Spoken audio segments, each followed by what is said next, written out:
Hey guys, this is Emily Lopez, and today I am working on one of my rentals.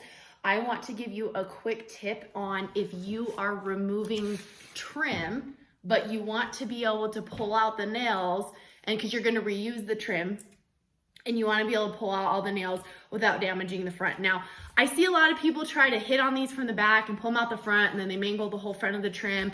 One easy way is to just take your little Dremel tool with the reciprocating saw, and you can cut that off on there. But if you don't have any, cool tools, and you just have a couple hand tools, there's still a way to get this off, and it's from the back, and then you're not going to do damage to the front. So I'm going to show you two options. So first of all, a lot of people, if you only have a channel lock, they'll do it with the channel lock. You would hold this flat, but you can grab the nail and then you go on the curve and you can pull it out. And if you can grab on it, you can pull it out. Now, sometimes you can't get the grab you want with a channel lock because nothing locks this in place, so it will slip as it pulls. Your best bet is to get a pair of vice grips. This is a vice grip versus this is a channel lock. A vice grip, you can adjust how tight or how loose this little gripper will go.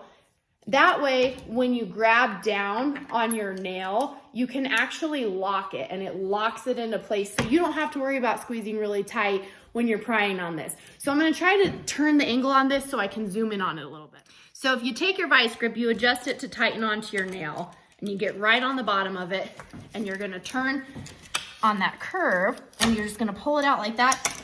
Then see how it makes your back all nice and ugly, but the front, you can't even tell that you pulled it out.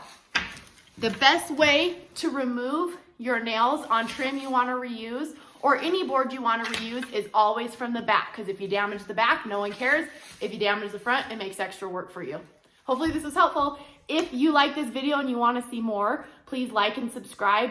Follow all the things you do on YouTube, or you can follow me on Instagram at emily.a.lopez, and please follow me there and let me know what DIYs you guys want to see next and what tips and tricks you need to learn. Thanks, bye.